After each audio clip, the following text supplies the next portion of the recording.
வேத ஆராய்ச்சி நிகழ்ச்சிக்காக காத்திருக்கும் அன்பர்களை இயேசு கிறிஸ்துவின் இனிய நாமத்தினாலே அன்புடன் வாழ்த்தி வரவேற்கிறோம். நாம் கடந்த நிகழ்ச்சியிலே என்னாகமம் 15, 16 அதிகாரங்களை கற்றுக்கொண்டோம். அந்த பகுதியிலே இந்த உலகமாகிய வனாந்திரத்திலே நாம் எப்படி செயல்படுகிறோம் என்பது தான் மிகவும் முக்கியமானது என்றும், அறியாமல் செய்த பாவம் மன்னிக்கப்படும், துணிகரமாக செய்த பாவம் கர்த்தரின் வார்த்தையை அசட்டை பண்ணி அவர் கட்டளைகளை மீறினபடினால் அவனுக்கு மன்னிப்பு கிடையாது என்றும், கிருபை என்பது தகுதியற்ற நமக்காக தேவன் செயல்படுகிற அன்பும் இரக்கமும் என்பதையும் கற்றுக்கொண்டோம். இன்று நாம் 17, 18, 19 அதிகாரங்களை கற்றுக்கொள்ள இருக்கிறோம். இந்த பாடத்திலே லேவி கோத்திரத்தாரை தேவன் எவ்வாறு தெரிந்து கொண்டார்? பரிசுத்த ஸ்தலத்திலே ஆசாரியர்களின் பொறுப்பென்ன? சிவப்பு கிடாரி பலியை குறித்து தேவன் கூறியது என்ன? ஆழமாக கற்றுக்கொள்ள தொடர்ந்து எங்களுடன் இணைந்திருங்கள். அருமையான வேத ஆராய்ச்சி நேயர்களே, இன்று நாம் என்னாகமம் 17, 18, 19 அதிகாரங்களை தியானிக்க போகிறோம். 17 அதிகாரத்தில் ஆரோனுடைய அதிகாரம், அதாவது ஆரோனின் ஆசாரியத்துவம் உறுதிப்படுத்தப்படுகிறதை பார்க்கிறோம். ஆரோனும் அவனுடைய குடும்பத்தாரும் ஆசாரிய பணிவிடைக்கு தெரிந்து கொள்ளப்பட்டதை குறித்து முறுமுறுத்த இஸ்ரவேலர், அவர்களுக்கு ஏற்பட்ட இன்னல்கள், இவைகளை கடந்த அதிகாரத்தில் நாம் சிந்தித்தோம். இங்கே தெரிந்து கொள்ளப்பட்டதை குறித்த இஸ்ரவேலருக்கு தம்மால் தெரிந்து கொள்ளப்பட்டவர் யார் என்பதை கர்த்தர் நிலைப்படுத்த விரும்பினார். லேவி கோத்திரத்தார் கர்த்தரின் பரிசுத்தமான கோத்திரம் என்பதை துளிர்த்த ஆரோனின் கோலின் மூலமாய் நிலைநாட்டி அதை வெளிப்படுத்துகிறார். வேறு விதமாக சொல்ல வேண்டுமென்றால், உயிர்த்தெழுதலின் மூலமாக இது உறுதி செய்யப்படுகிறது. தேவன் இஸ்ரவேலின் ஒவ்வொரு கோத்திரத்தாரிடத்திலும் ஒரு கோலை பெற்று அவைகளிலே அந்தந்த கோத்திரத்தின் பெயர் எழுதி வைக்க வேண்டும் என்று கட்டளையிடுகிறார். 12 கோத்திரத்தாரின் கோல்களும் அங்கே வைக்கப்பட்டிருக்கின்றன. இவைகள் வனாந்தரத்திலே ஒடித்து எடுக்கப்பட்டவைகள். அவைகள் மரித்து போன கம்புகள் என்று சொல்லலாம். இந்த மரித்து போன உயிரற்ற குச்சிகளானது கர்த்தருடைய பெட்டிக்கு முன்பாக வைக்கப்படுகிறது. ஆரோனுடைய அந்த கோலும் ஏனைய கோத்திரத்தாரின் கோல்களோடு சேர்த்து வைக்கப்படுகின்றன. என்ன நடந்தது தெரியுமா? மரணத்திலிருந்து ஜீவன் அடைகிறது. செத்துப்போன கம்பு துளிர்த்து உயிரடைகிறது. ஆரோனுடைய ஆசாரியத்துவம் இங்கே உயிர்த்தெழுந்த கோலின் மூலமாய் உறுதி செய்யப்படுகிறது. ஆரோனுடைய கோல் துளிர்த்து பூத்து பழம் அங்கே தொங்குகிறதை பார்க்கிறோம். அன்பான நேரே, நம்முடைய ஆண்டவராய் இயேசு கிறிஸ்து மகா பிரதான ஆசாரியராய் இருக்கிறார். அவருடைய ஆசாரியத்துவம் அவருடைய உயிர்த்தெழுதலின் மூலமாக நமக்கு உறுதி செய்யப்பட்டிருக்கிறது. ஆம், அவர் மகா பிரதான ஆசாரியர், நமக்காக இன்றும் வேண்டுதல் செய்து கொண்டிருக்கிற மகா பிரதான ஆசாரியர். இங்கே ஆரோனின் கோல் துளிர்த்ததின் மூலமாக லேவியின் கோத்திரம், ஆரோனின் குடும்பம் தவிர வேறு ஒருவருக்கும் ஆசாரிய பணி செய்ய உரிமை இல்லை என்று தெளிவாக்கப்பட்டது. இது தேவனுடைய தெரிந்தெடுத்தலும் அவருடைய சித்தமும் ஆகும். மேலும் இது ஒரு எச்சரிப்பாகவும் விளங்குகிறது. தாவர வர்க்கத்தின் 3 படிகளும் ஒரே காலத்தில் தோன்றுகிறதை இங்கே நாம் பார்க்கிறோம். துளிர், பூ, பழம், இவை 3ம் ஏற்ற காலத்தில் தோன்றுகின்றன. வாதுமை மரம் ஜனவரி மாதம் பூக்கக்கூடியது. அந்த நாட்களிலே ஏனைய மரங்கள் துளிர்ப்பது இல்லை. வாதுமை மரத்திலே இலையை காணும் முன்னதாக பூவை நாம் காண முடியும். எனவே அறிகுறியாக எவரும் எதிர்பாராத போது, எங்கிருந்தும் எந்த உதவியும் கிடைக்காது என்று எண்ணும் வேளையிலே கர்த்தர் தமது வாக்கை நிறைவேற்ற வல்லவராயிருக்கிறார் என்ற சத்தியம் வெளிப்படுகிறது. இந்த உலகத்திலே இயற்கையில் நிகழக்கூடாத செயல்பாடுகள், இந்த உலகத்தை உருவாக்கி காத்து வருகிற உன்னதமான நம்முடைய சர்வ வல்லமையுடைய தேவன் தமது ஞானத்தின் சித்தத்தின்படியே நிகழ்த்த வல்லவராய் இருக்கிறார் என்பதை வெளிக்காட்டுகிறது. கிறிஸ்துவுக்குள் பிரியமானவர்களே, தேவனால் முடியாதது ஒன்றுமில்லை.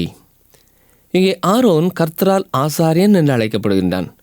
இது துளிர்த்த கோலினாலே, உயிர்த்தெழுந்த அனுபவத்தினாலே கிடைக்கிற ஒரு ஆசீர்வாதம். இதைத்தான் எபிரேய ஆக்கியோன் தன்னுடைய 5 அதிகாரம் 4 வசனத்திலே, ஆரோனைப் போல தேவனால் அழைக்கப்பட்டால் ஒழிய ஒருவனும் இந்த கனமான ஊழியத்திற்கு தானாய் ஏற்படுகிறதில்லை என்று கூறியிருக்கிறார். ஆண்டவராய் இயேசு கிறிஸ்து மரித்தோரிலிருந்து எழுந்தபடினாலே நம்முடைய பிரதான ஆசாரியராய் இருக்கிறார். இவரோ என்றென்றைக்கும் நிலைத்திருக்கிறபடினாலே மாறிப்போகாத ஆசாரியத்துவம் உள்ளவராய் இருக்கிறார். இதை எபிரேயர் 7ஆம் அதிகாரம் 24ஆம் வசனத்திலே நாம் வாசிக்கிறோம். இப்பொழுது அவர் தேவனுடைய வலது பார்சத்தில் இருக்கிறார். உங்களுக்காக, எனக்காக பிதாவினிடத்திலே பரிந்து பேசி கொண்டு இருக்கிறவராய் இருக்கிறார். எபிரேயர் 4ஆம் அதிகாரம் 14 முதல் 16ஆம் வசனம் வரை உள்ள பகுதியிலே இந்த பிரதான ஆசாரியர் பலவீனங்களை குறித்து பரிதவிக்கிறவர் என்றும் அவர் பாவமில்லாத பிரதான ஆசிரியராய் இருக்கிறார் என்றும், எனவே அவருடைய இரக்கத்தை பெறுவதற்காக ஏற்ற வேளையிலே சகாயம் செய்யும் கிருபையை அடையும்படியாய் அவருடைய கிருபாசன தண்டையிலே தைரியமாய் சேர வேண்டும் என்றும் வாசிக்கிறோம். உங்களுடைய வாழ்க்கை ஒரு உற்சாகமில்லாத வாழ்க்கையாக காணப்படுகிறதா? ஆண்டவரிடத்திலே வாருங்கள். கர்த்தராகிய இயேசு கிறிஸ்துவினிடத்திலே ஓடி வாருங்கள். அவர் உங்களுக்காக பரிந்து பேசுகிற மகா பிரதான ஆசாரியராய் இருக்கிறார். உங்கள் பலவீனங்களை குறித்து அவர் பரிதவிக்கிறார். உங்களுக்கு உதவி செய்ய அவர் வாஞ்சியாய் இருக்கிறார். தனிமையாய் நீங்கள் உணர்கிறீர்களா? எனக்கு வருகிற இந்த சோதனைக்கு யார் எனக்கு உதவி செய்ய முடியும் என்று கலங்குகிறீர்களா? கலங்காதிருங்கள். கர்த்தராகிய இயேசு கிறிஸ்து நம்மை போல சோதிக்கப்பட்டும் பாவமில்லாதவராய் இருக்கிறார். அவர் நமக்கு உதவி செய்ய முடியும். உங்களுடைய வாழ்க்கையிலே போராட்டம் மிகுந்தவர்களாக, எதையோ இழந்தவர்களைப் போல காணப்படுகிறீர்களோ? தோல்வி அடைந்தவர்களைப் போல காணப்படுகிறீர்களா? அவரிடத்திலே வாருங்கள். உங்கள் வாழ்க்கையின் போராட்டங்கள், சோதனைகள் இவைகள் எல்லாம் உங்களை மேற்கொள்வதைப் போல உணர்கிறீர்களோ? இயேசுவினிடத்தில் வாருங்கள். உங்கள் வாழ்க்கையில் ஏதோ ஒரு பயங்கரமான தவறு இழைத்ததைப் போல நீங்கள் ஞானமற்றவர்களாக இருவழி சந்திலே நின்று கொண்டு என்ன முடிவு எடுப்பது என்று தெரியாமல் தேங்கி கொண்டிருக்கிறீர்களோ? இயேசுவண்டை வாருங்கள். அவர் நம்முடைய பிரதான ஆசாரியர். அவர் மரணத்தினின்று ஜெயித்து பிதாவின் வலது பார்சத்தில் இருக்கிறார். ஜீவனோடு இருக்கிறார். உங்களுக்காக காத்து கொண்டிருக்கிறார். அவரிடத்தில் உங்கள் தேவைகளை சொல்வீர்களா? எண்ணாமம் 18ஆம் அதிகாரத்திற்கு வருவோம் என்றால், ஆசாரியர் மற்றும் லேவியருடைய உறுதிப்படுத்தப்பட்ட பொறுப்புகளையும் கடமைகளையும் விளக்குகிறார். கோராவும் அவனை சார்ந்த 250 பிரபுக்களும் மோசே ஆரோனுக்கு கர்த்தர் கொடுத்த அதிகாரத்தை எதிர்த்து கலகம் பண்ணினார்கள். அவர்களை தேவன் ஆக்கினைக்குள்ளாக தீர்த்தார். இந்த முறுமுறுப்பு தேவனுக்கு விரோதமானது. தேவனுடைய நியாய தீர்ப்பும் அங்கே கிடைக்கிறது. இந்த நியாய தீர்ப்பை பார்த்தவுடன் ஜனங்கள் எல்லாரும் மறுபடியும் முறுமுறுக்க ஆரம்பிக்கிறார்கள். ஆம், தங்கள் மத்தியிலே அருமையாய் தோரணையாய் அங்குமிங்கும் அலைந்து வந்த இந்த அருமையான லேவியர்கள் மரணம் அடைந்தது அவர்களுக்கு வேதனையாகத்தான் இருந்தது. ஆவிக்குரிய பகுத்தறிவு, உணர்ந்து கொள்ளும் உணர்வு அவர்களுக்கு இல்லாதபடினாலே அவர்கள் மோசேக்கு விரோதமாய் மறுபடியும் முறுமுறுத்தார்கள். இங்கே மோசேனுடைய நிலையை நாம் பார்க்கும் பொழுது அவன் எந்த வகையிலேயும் குற்றமுள்ளவர் அல்ல. பேதுருக்கு முன் அனனியாவும் சப்பிராலும் பரிசுத்தாவிக்கு விரோதமாய் பொய் சொல்லி மரித்த பொழுது பேதுரு என்ன நிலைமையில் இருந்தாரோ அதே நிலைமையில்தான் மோசேயும் இருக்கிறார். எண்ணாமம் 18ஆம் அதிகாரம் 1ஆம் வசனத்திலே, பரிசுத்த ஸ்தலத்திலோ அல்லது ஆசாரிய கூடாரத்திலே நேரிடக்கூடிய தவறுகள் எல்லாவற்றிற்கும் ஆசாரியர்கள்தான் பொறுப்பாளிகள் என்பதை நாம் பார்க்கிறோம். பரிசுத்த ஸ்தலத்தை நெருங்கக்கூடாதவர்களின் மூலமாய் ஏற்படுகிற குற்றங்கள், பெட்டியை தீண்டக்கூடாதவர்களால் ஏற்படக்கூடிய தவறுகள், ஆசாரியர்களுடைய பாவங்கள், இவைகளுக்காக பிராயச்சித்தத்தினத்தன்று பிரதான ஆசாரியன் தனக்காகவும் பரிசுத்த ஸ்தலத்துக்காகவும் பலிகளுடன் பிராயச்சித்தம் செய்ய வேண்டும் என்பதை இங்கே வாசிக்கிறோம். ஆம், லேவியர்கள்தான் பொறுப்பாளிகள் என்று குறிப்பிடுகிறார். கோராகு ஒரு லேவியன். இந்த முறுமுறுப்பு லேவி கோத்திரத்திலிருந்து எழும்புகிறது என்பது பயங்கரமான ஒன்று. ஆகையினால்தான் அவருடைய பொறுப்பு என்ன என்பதை கர்த்தர் அங்கே சொல்கிறார். அருமையான சகோதரனே, சகோதரியே, நீங்களும் நானும் இன்றைய நம்முடைய குடும்பத்திற்கும் நம்முடைய திருச்சபைக்கும் கிறிஸ்தவ சமுதாயத்திற்கும் பொறுப்பாளிகள் என்பதை மறந்து போகக்கூடாது. இந்த நாட்களிலே அநேகர் இதை லகுவாக எடுத்துக்கொண்டு நம்முடைய மனம் போல் வாழ்ந்து கொண்டிருக்கிறபடினாலே திருச்சபையானது தூரம் போய் கொண்டிருக்கிறதா இருக்கிறது. எண்ணாமம் 18ஆம் அதிகாரம் 2-3 வசனங்களிலே, ஆரோனும் அவனுடைய புத்திரர்களும் பரிசுத்த ஸ்தலத்தினுடைய பனிமூட்டுகளுக்கும் பலிபீடத்திற்கும் பொறுப்பாளிகள் என்று கர்த்தர் சொல்கிறார். தொடர்ந்து கர்த்தர் பலிகளை குறித்ததான காரியங்களை விளக்கமாக குறிப்பிடுகிறார். அது மாத்திரமல்ல, ஆசாரியத்துவத்துக்கு அழைக்கப்பட்டவர்கள், அதாவது ஆசாரியர்களாக இருக்கிறவர்களுக்காக தேவன் அசைவாட்டும் காணிக்கையை ஒழுங்குபடுத்துகிறார். இந்த அசைவாட்டும் பலியானது எரிக்கப்படுவதில்லை, அவைகள் ஆசாரியர்களுக்கு கொடுக்கப்பட வேண்டும் என்று குறிப்பிடுகிறார். எண்ணாமம் 18ஆம் அதிகாரம் 8 முதல் 19 வசனங்களிலே ஆசாரியர்களுக்கான உணவிற்கான ஒழுங்குகள் கொடுக்கப்படுகிறதை பார்க்கிறோம். தேவன் எல்லாவற்றிலும் அக்கறை உள்ளவராய் இருக்கிறார். தம்முடைய பிள்ளைகளை குறித்ததான காரியத்திலே, தம்முடைய ஊழியக்காரர்களை குறித்ததான காரியத்திலே எவ்வளவு கரிசனை உள்ளவராய் இருக்கிறார் என்பதை சற்றே கவனியுங்கள். அருமையான சகோதரனே, சகோதரியே, கர்த்தருடைய ஊழியத்திலே இருக்கும் உங்களை குறித்து ஆண்டவர் அக்கறை உள்ளவராய் இருக்கிறார். நம்மை குறித்து அவர் கரிசனை உள்ள தேவன். நீங்களும் நானும் ஆண்டவருக்காக ஒரு அடி எடுத்து வைக்கும் பொழுது அடுத்த அடிகளை எடுத்து வைக்க பலனையும் சத்துவத்தையும் வலிமையையும் அவர் நமக்கு கொடுக்கிறார். ஆம், உன்னை தொடுகிறவன் என் கண்ணின் மணியை தொடுகிறான் என்று கர்த்தர் சொல்கிறார். உங்களுக்காக எல்லாவற்றையும் கவலையோடு சவதரித்து கொடுக்கிற தேவன் அவர் நல்லவர். நாளை தினத்தை குறித்ததான கரிசனை உள்ள கர்த்தர் நமக்கு உண்டு. எனவே நீங்கள் சோர்ந்து போக வேண்டாம், வேதனை அடைந்து போக வேண்டாம். உங்கள் தேவைகளை காட்டிலும் மிகப்பெரிய தேவன் உங்களுக்கு உண்டு. நம்முடைய தேவையை குறித்த எல்லா காரியங்களையும் அறிந்திருக்கிற அவர் அதற்கான திட்டங்களையும் வகுத்து செயல்படுகிறவராய் இருக்கிறார். நம்மை விசாரிக்கிறவராய் இருக்கிறார். நம்முடைய காரியங்களை அவரிடத்திலே கொண்டு வருவோமா? எண்ணாமம் 18ஆம் அதிகாரம் 20 முதல் 32ஆம் வசனம் வரை உள்ள பகுதியிலே தசம பாகத்தை குறித்து ஆண்டவர் விளக்குகிறார். தேவன் வாக்கு பண்ணின நாட்டிலே ஆசாரியர்களுக்கென்று ஒரு பங்கு இல்லை, ஒரு நிலப்பகுதி கொடுக்கப்படவில்லை. நானே உன்னுடைய பங்கு என்று அவர்களுக்கு ஆண்டவர் சொல்லிவிடுகிறார். லேவியருக்கும் நாட்டின் சுதந்திரத்திலே பங்கு இல்லை என்று ஆண்டவர் கூறினார். தேவனுடைய பரிசுத்த சமூகத்திலே இவர்கள் செய்யும் பணிவிடைக்கும் சாட்சியின் கூடாரத்தை கிட்டிச் சேரக்கூடாது என்ற கட்டளையை இஸ்ரவேலர் கைக்கொள்ளும்படி செய்யவும், கைமாறாக லேவியருக்கும் இஸ்ரவேலரின் தசமபாகம் முழுவதும் உடைமையாக்கப்பட வேண்டும் என்று ஆண்டவர் கட்டளையிட்டார். லேவியர்கள் தசமபாகத்திலும் ஒரு பங்கை ஆசாரியர்களுக்கு கொடுக்க வேண்டும். ஆசாரியர்கள் கர்த்தருக்கென்று பிரித்தெடுக்கப்பட்டவர்கள். கர்த்தரே அவருடைய பங்கும் சுதந்திரமும் என்ற படிப்பினையை அவர்கள் கைக்கொள்ள வேண்டும். நீங்களும் நானும் ஆண்டவருக்கென்று பிரித்தெடுக்கப்பட்டவர்கள். நம்முடைய பங்கும் சுதந்திரமும் கர்த்தர் ஒருவரே என்ற ஒரு எண்ணம் நம்மிடத்தில் காணப்படுகிறதா என்பதை எண்ணி பார்ப்போம். கர்த்தருடைய ஊழியத்தை செய்யும் அருமையான சகோதரனே, சகோதரியே, இன்று எதில் உங்கள் நம்பிக்கையை நீங்கள் வைத்திருக்கிறீர்கள்? உங்களுக்கு மாதந்தோறும் ஊதியம் தரும் உங்கள் ஸ்தாபனத்தை நம்பியிருக்கிறீர்களா? அல்லது உங்களுக்கு கிடைக்கும் பணத்தை நம்பியிருக்கிறீர்களா? அல்லது உங்கள் தாளந்துகளை நம்பியிருக்கிறீர்களா? உங்களுக்கு தேவன் கொடுத்த வரத்தை நம்பியிருக்கிறீர்களா? அல்லது உண்மையாகவே உங்கள் நம்பிக்கை பிதாவாகிய தேவன் மேலும் குமாரனாய் இயேசு கிறிஸ்துவின் மேலும் உங்களை வழிநடத்தும் பரிசுத்த ஆவியானவர் மேலும் இருக்கிறதா? சற்றே எண்ணி பாருங்கள். சங்கீதக்காரனாகிய தாவீது 16ஆம் சங்கீதம் 5ஆம் வசனத்திலே சொல்லும் பொழுது, கர்த்தர் என் சுதந்திரமும் என் பாத்திரத்தின் பங்குமானவர் என்று கூறுகிறார். என் சுதந்திரத்தை தேவரீர் காப்பாற்றுகிறீர். கர்த்தர் அவருடைய சுதந்திரம் என்பதாக சொல்லும் பொழுது அது ஒரு விசுவாச வாழ்க்கையை கூறுகிறது. கர்த்தரை நம்முடைய சுதந்திரமாக வைத்திருப்பது எவ்வளவு ஆசீர்வாதம்! அவர் எனக்கு படியளக்கிறவராய் இருக்கிறார். நான் எல்லா சூழ்நிலையிலும் எல்லா தேவைகளுக்கும் அவரை மாத்திரமே நோக்கி பார்க்க அழைக்கப்பட்டிருக்கிறேன். இப்படி நாம் அவரை நோக்கி பார்க்கும் பொழுது மிகுந்த ஆசீர்வாதமான ஒரு இடத்திற்கு வருகிறோம். எண்ணாமம் 18ஆம் அதிகாரம் நடைமுறைக்கேற்ற ஒரு அதிகாரமாய் கொடுக்கப்பட்டிருக்கிறது. இது நமக்குரிய செய்தியாகவும் அமைந்திருக்கிறது. தசமபாகம் பெறுகிறவர்களும் தசமபாகம் கொடுக்க வேண்டும். ஆம், ஒரு அருமையான சத்தியத்தை ஆண்டவர் இங்கே கற்றுக் கொடுக்கிறார். இன்றைக்கு தசமபாகம் செலுத்துவது சரியா? இது பழைய ஏற்பாட்டின் காரியம் அல்லவா?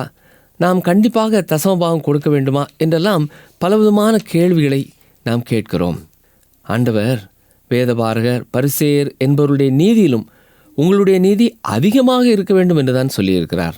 ஆம், ஒருவேளை யூத பாரம்பரியத்தின் பிரகாரமாய் யூதர்கள் தங்களுடைய தேவனின் கட்டளைக்கு கீழ்ப்படியும்படி தசமபாகம் கொடுத்து வந்தார்கள். வேதபாரகர் பரிசேயர் தசமபாகத்திற்கு முக்கியத்துவம் கொடுத்தார்கள். அதை நீதியாக கருதினார்கள். ஆனால் கர்த்தர் என்ன சொல்கிறார்? அவர்களுடைய நீதியை காட்டிலும் உங்கள் நீதி அதிகமாக இருக்க வேண்டும் என்று கூறுகிறார். ஆம் பிரியமானவர்களே, இன்று நம்முடைய வாழ்க்கையிலே கர்த்தர் கொடுக்கும் ஆசீர்வாதங்களை எண்ணி பார்த்து தசம பாகத்தை விட அதிகமாக நாம் கர்த்தருக்கென்று கொடுக்க அழைக்கப்பட்டிருக்கிறோம். இன்று நான் எந்த அளவிற்கு கொடுக்கிறேன்? சற்றே யோசித்து பார்ப்போம். எந்த அளவினால் அளக்கிறேனோ அந்த அளவினால் தான் எனக்கும் அளக்கப்படும் என்பதை மறந்து போகக்கூடாது. நான் அள்ளி கொடுக்கிறேனா அல்லது கிள்ளி கொடுக்கிறேனா? நான் அமுக்கி குலுக்கி சரிந்து விழும்படியாய் அளக்கிறேனா? நான் எந்த அளவினால் அளக்கிறேன்? தொடர்ந்து எண்ணாமம் 19ஆம் அதிகாரத்தை பார்ப்போம் என்றால், இங்கே பிரேதத்தை தொடுகிறதுனாலே தீட்டுப்படுகிறவனுடைய சுத்திகரிப்பையும் அதற்குரிய சிவப்பு கடாரியின் பலியையும் நாம் இங்கே வாசிக்கிறோம். நாம் நமது அவசியங்களை அறியும் முன்னால் கர்த்தர் அதற்கு தேவையான எல்லா பரிகாரங்களையும் ஆயத்தப்படுத்துகிறார். பிரேதத்தை தொடுவதால் உண்டாகும் தீட்டை கழிப்பதற்காக தீட்டு கழிக்கும் தண்ணீர் என்ற சிறப்பு ஏற்பாடு உண்டு. எரிக்கப்பட்ட சிவப்பு கடாரியின் சாம்பலும் அதனுடன் கலக்கப்பட்ட சில பொருட்களும் உண்டு என்று தெளிவாய் கர்த்தர் விளக்குகிறார். எண்ணாமம் 19ஆம் அதிகாரத்தில்தான் முதலாவதாக ஒரு பெண் மிருகத்தை பலியிடுகிறதை குறித்து நாம் பார்க்கிறோம். வேறு எந்த இடத்திலையும் இதை நாம் காண முடியாது. இதையும் கர்த்தர் ஒரு நோக்கத்தோடு தான் இங்கே குறிப்பிட்டிருக்க வேண்டும். ஜீவனற்ற சரீரத்தினாலே ஏற்படுகிற தீட்டானது நீங்க உயிர்களை உண்டு பண்ணக்கூடிய பெண்ணுக்கு உருவமாக இங்கே இந்த பெண் மிருகத்தை பலியிடும்படியாய் தேவன் கட்டளையிடுகிறார். எண்ணாமம் 19ஆம் அதிகாரம் 11 முதல் 13 வசனங்களை பார்ப்பீர்கள் என்றால், பிரேதத்தை தொடுகிற எவனும் தீட்டுப்பட்டிருப்பான். இந்த கருத்து தொன்று தொட்டு எங்கும் நிலவி வந்தது. இந்த நவீன காலத்திலேயும் இந்த கொள்கையானது நிலவி வருகிறது. ஒவ்வொரு நாட்டிலும் சுத்திகரிப்பின் நியமங்கள் கைக்கொள்ளப்படுகிறது. எபிரேயருக்குள்ளே 7 நாள் சுத்திகரிப்பு நடத்தப்பட்டது. சுத்திகரித்து கொள்ளாதவன் இஸ்ரவேலிலிருந்து நீக்கப்படுவான். நீக்கப்படுவான் என்றால் கொல்லப்படுவான் என்பதுதான் பொருள். இங்கே இந்த சிவப்பு நிறமுள்ள கடாரியை குறித்து நாம் வாசிக்கிறோம். இது இரத்தத்தின் நிறத்தை சுட்டி காட்டுவதாகவும் அமைந்திருக்கிறது. நிறம் குறிப்பிடப்பட்ட ஒரே பலி இந்த சிவப்பு கிடாரி பலியாகும். இந்த கிடாரியானது பிரதான ஆசாரியரிடம் கொண்டு வராமல் வேறு ஆசாரியனிடம் ஒப்பு கொடுக்கப்பட்டது. பிரதான ஆசாரியன் தீட்டுப்படக்கூடாது என்பதற்காக இந்த ஏற்பாட்டை செய்யும்படியாய் ஆண்டவர் சொல்கிறார். சிவப்பு கிடாரி பாளையத்திற்கு வெளியே கொண்டு செல்லப்பட்டு கொல்லப்பட்டது. நமது ஆண்டவராய் இயேசு கிறிஸ்துவும் நகரத்திற்கு புறம்பாக பாடுபட்டு மரித்ததை நாம் அறிந்திருக்கிறோம். எண்ணாமம் 19ஆம் அதிகாரம் 14 முதல் 22 வசனங்களை பார்த்தால், இறந்து போகும் மனிதனுடைய கூடாரத்தில் உள்ள எல்லா பொருட்களுமே தீட்டுப்பட்டதாக சொல்லப்படுகிறது. மனிதனுடைய எலும்பையோ சவக்குழியையோ தொட்டவனும் தீட்டுப்படுவான். சவக்குழியில் வெள்ளையடிக்கப்பட்டிருந்தன. மக்கள் தங்களை தீட்டுப்படாமல் காத்து கொள்வதற்காக இவ்விதமாய் செய்யப்பட்டது. பாவத்தின் சம்பளம் மரணம். ஆதலால் மரணத்தோடு தொடர்பு கொள்ளக்கூடிய அனைத்தும் பாவத்துடன் தொடர்புடையதாய் கருதப்படுகிறதை நாம் பார்க்கிறோம். எபிரேயர் நிருபத்திலும் பாவத்திற்கும் மரணத்திற்கும் உள்ள தொடர்பை குறித்தும், மத்தியஸ்தர்க்கும் பிராயச்சித்தத்திற்கும் சுத்திகரிப்பிற்கும் கிருபாதார பலிக்கும் உள்ள தொடர்புகளையும் குறித்து மிக தெளிவாக வாசிக்கிறோம். எபிரேயர் 9ஆம் அதிகாரம் 13, 14 வசனங்களிலேயும் 13ஆம் அதிகாரம் 11, 12 வசனங்களிலேயும் இதை குறித்து தெளிவாய் பார்க்கலாம். பாவங்களின் நிமித்தம் பாளையத்திற்கு வெளியே சுட்டெரிக்கப்பட்ட மிருகங்களின் இரத்தத்தை பிரதான ஆசாரியன் பரிசுத்த ஸ்தலத்திற்குள் கொண்டு வருகிற வண்ணமாக கர்த்தராகிய இயேசு கிறிஸ்துவும் தமது சொந்த இரத்தத்தினால் மக்களை பரிசுத்தம் பண்ணும்படி நகர வாசலுக்கு புறம்பே கொல்லப்பட்டார். மனிதனுடைய மனசாட்சியை செத்த கிரியைகளில் நின்று சுத்திகரிக்க கர்த்தராகிய இயேசு கிறிஸ்துவின் மாசற்ற இரத்தம் வல்லமையுடையதாக இருக்கிறது. இந்த அதிகாரத்தில் சொல்லப்பட்டிருக்கிற ஜலத்தினால் சுத்திகரிக்கப்படுகிற சம்பவத்தை நம்முடைய ஆண்டவராகிய இயேசு கிறிஸ்துவும் மேல் வீட்டு அறையிலே தம்முடைய சீஷர்களுக்கு விளக்கி காண்பித்தார். தண்ணீர் உள்ள ஒரு பாத்திரத்தை எடுத்து சீஷர்களுடைய கால்களை கழுவினாரே, அந்த சம்பவம் இந்த சத்தியத்தை விளக்குகிறது. சீமோனிடத்திலே அவர் கழுவ வரும்பொழுது இயேசு தனது கால்களை கழுவக்கூடாது என்று அவர் கூறினார். அப்பொழுது இயேசு அவருக்கு பிரதித்திரமாக, நான் உன்னை கழுவாவிட்டால் என்னிடத்தில் உனக்கு பங்கு இல்லை என்று இயேசு கூறினார். இயேசு கிறிஸ்து பேதுருவின் காலை கழுவவில்லை என்றால் பேதுருவுக்கு அவரிடத்திலே ஐக்கியம் இல்லை. பிதாவினிடத்திலே இருந்து வந்தவர், பிதாவினிடத்திற்கு திரும்பவுமாய் செல்லக்கூடியவர், அவரோடு பங்கு இல்லை என்பதை உணர்ந்த பேதுரு தன் கால்களை கழுவ அனுமதி கொடுத்தார். இதைத்தான் யோவான் 13ஆம் அதிகாரம் 3-4 வசனங்களிலேயும் பார்க்கிறோம். இப்பொழுது இயேசு தேவனிடத்தில் செல்வதற்கு இருக்கிறார். அவர் சேவை செய்வதற்காக அங்கே இருக்கிறார். ஆம், இந்த இடத்திலே ஞான அர்த்தத்தை நாம் பார்க்க வேண்டும். பாத்திரம் நிறைவாக உள்ள தண்ணீரானது தேவனுடைய வார்த்தையாய் இருக்கிறது. பரிசுத்த ஆவியானவர் தண்ணீராகிய அவருடைய வார்த்தையை தெளிக்கிறவராய் இருக்கிறார். ஈசோப்பு விசுவாசத்தை குறிப்பிடுகிறது. அவர் ஒளியில் இருக்கிறது போல நாமும் ஒளியிலே நடந்தால் ஒருவரோடு ஒருவர் ஐக்கியப்பட்டிருப்போம். அவருடைய குமாரனாய் இயேசு கிறிஸ்துவின் இரத்தம் சகல பாவங்களையும் நீக்கி நம்மை சுத்திகரிக்கும் என்பதாக 1 யோவான் 1ஆம் அதிகாரம் 7ஆம் வசனத்திலே வாசிக்கிறோம். இங்கே வெளிச்சத்திலே நடந்தால் அல்லது ஒளியிலே நடந்தால் என்று சொல்லப்படுவது தேவனுடைய வார்த்தையின்படி நடப்பதை குறிக்கிறது. நாம் ஆண்டுடைய வார்த்தையின்படி நடக்கும் பொழுது கர்த்தருடைய வார்த்தை நம்மை உணர்த்துகிறது. தேவனுடைய குமாரனாகிய கர்த்தராய் இயேசு கிறிஸ்துவின் இரத்தம் இன்றும் நம்மை சுத்திகரிக்க ஆயத்தமாயிருக்கிறது என்பதை குறிக்கிறது. தேவனுடைய உணர்த்துதல் பரிசுத்த ஆவியானவரால் ஏற்படுகிறபடினாலே பரிசுத்த ஆவியானவர் நம்மை சுத்திகரிப்பதற்கு அவருடைய வசனத்தின் அண்டையிலேயே அழைத்து செல்கிறார். 1 யோவான் 1ஆம் அதிகாரம் 9ஆம் வசனத்திலே நாம் வாசிக்கும் பொழுது, நம்முடைய பாவங்களை நாம் அறிக்கையிட்டால் நம்முடைய பாவங்களை நமக்கு மன்னித்து எல்லா அநியாயத்தையும் நீக்கி நம்மை சுத்திகரிப்பதற்கு அவர் உண்மையும் நீதியுள்ளவராயிருக்கிறார் என்று வாசிக்கிறோம். அன்பான சகோதரனை சகோதரியே, நீங்கள் சுத்திகரிக்கப்பட்டவர்களாக இருக்கிறீர்களா? இயேசுவின் இரத்தத்தினாலே கழுவப்பட்டவர்களாக இருக்கிறீர்களா? கர்த்தருடைய வார்த்தை உங்களை குறித்து என்ன சொல்கிறது? நான் ஒரு பாவி என்று சொல்லி கர்த்தருடைய வார்த்தை என்னை உணர்த்தும் என்றால் தேவனுடைய வார்த்தையின்படியே நான் அவருடைய சிலுவை அண்டை வர வேண்டும். அவரிடத்திலே என் பாவங்களை நான் அறிக்கை செய்ய வேண்டும். அப்பொழுது அவர் என்னை சுத்திகரிக்க ஆயத்தமுள்ளவராயிருக்கிறார். நிகழ்ச்சியை கேட்டுக்கொண்டிருக்கிற எனக்கு அருமையான சகோதரனே சகோதரியே, நீங்கள் ஆண்டுடைய பாவ மன்னிப்பை பெற்றிருக்கிறீர்களா? அவரால் கழுவப்பட்டிருக்கிறீர்களா? சற்றே எண்ணி பாருங்கள். ஆண்டுடைய பாதத்தண்டையிலே நாம் எப்பொழுது வர வேண்டும்? தினந்தோறும் நாம் குளிப்பது போல தினந்தோறும் கர்த்தருடைய பாதத்திலே வந்து அவரால் நாம் கழுவப்பட்டவர்களாய் இந்த உலகத்திற்குள்ளே கடந்து செல்ல வேண்டும். ஒவ்வொரு நாளும் அவருடைய பாதத்திலே வந்து, ஆண்டவரே, வேதனை உண்டாக்கும் வழி என்னிடத்தில் உண்டோ என்று கேட்டு நித்திய வழியிலே நடத்தும்படியாய் கெஞ்ச வேண்டும். ஆண்டவருக்கு பிரியமில்லாத காரியங்களை அறிக்கை செய்து மன்னிப்பு பெற்று வாழ்வோம் என்றால் அது இனிமையான ஒரு கிறிஸ்தவ வாழ்க்கை, சாட்சி நிறைந்த ஒரு கிறிஸ்தவ வாழ்க்கை. நாம் அவரோடு கூட ஒளியிலே நடப்போம் என்றால் இருளுக்கும் மருளுக்கும் விலகினவர்களாய் காணப்பட முடியும். ஜெபிப்போமா? எங்களை நேசிக்கிற எங்கள் அன்பின் ஆண்டவரே, இன்றைக்கும் நாங்கள் கற்றுக்கொண்ட உம்முடைய வசனங்களுக்காக உமக்கு நன்றி செலுத்துகிறோம். ஆரோனை நீர் தெரிந்தெடுத்து உம்முடைய ஊழியத்திலே பயன்படுத்தினது போல இன்றைக்கும் பிரதான ஆசாரியனாகிய இயேசு கிறிஸ்து எங்களுக்காக பரிந்து பேசும்படியாய் இருப்பதற்காக உம்மை துதிக்கிறோம், உம்மை ஸ்தோத்திரிக்கிறோம், உம்மை வாழ்த்துகிறோம், உம்மை வணங்குகிறோம். எங்களுடைய பாவங்களை குறித்து, எங்களுடைய பலவீனங்களை குறித்து பரிதபிக்கக்கூடாத ஒரு பிரதான ஆசாரியர் எங்களுக்கு இராமல் எல்லா விதத்திலையும் எங்களைப் போல சோதிக்கப்பட்டும் பாவமில்லாத பிரதான ஆசாரியர் எங்களுக்காக இருப்பதற்காக உமக்கு ஸ்தோத்திரம் ஐயா. எங்களை குறித்து அக்கறை உள்ள கர்த்தர் எங்களுக்காக இருப்பதற்காக உமக்கு நன்றி செலுத்துகிறோம், உம்மை துதிக்கிறோம். எங்களுடைய பாவங்களுக்காக இரத்தம் சிந்தின மகா பெரிய அன்பை நினைத்து உமக்கு நன்றி செலுத்துகிறோம். நிகழ்ச்சியை கேட்டுக்கொண்டிருக்கிற ஒவ்வொருடைய வாழ்க்கையிலையும் பாவங்கள் கழுவப்பட்டு நிச்சயமுள்ளவர்களாய் வாழ கிருபை தாரும். ஒருவேளை கடந்த வாரத்திலே பாவம் செய்து துக்கத்தோடு இருக்கிற சகோதர சகோதரிகள் யாராவது பாரத்தோடு இருப்பார்கள் என்றால் இன்றைக்கு மறுபடியுமாய் உம்முடைய சமூகத்திலே அவர்கள் பாவங்களை அறிக்கை செய்யும் போது ஆண்டவரே, நீர் அவர்களை கழுவி அவர்களை சுத்திகரித்து ரட்சிப்பின் சந்தோஷத்தை திரும்ப தந்து உற்சாகத்தோடு முன் செல்ல நேரே உதவி செய்ய வேண்டும் என்று சொல்லி நாங்கள் ஜெபிக்கிறோம். இந்த நிகழ்ச்சியை கேட்கிற ஒவ்வொரு சகோதரனையும் சகோதரியையும் குடும்பத்து மக்கள் அத்தனை பேரையும் இன்றும் என்றும் ஆசீர்வதியும். இயேசுவின் நாமத்தினாலே வேண்டிக் கொள்கிறோம் பிதாவே, ஆமேன்.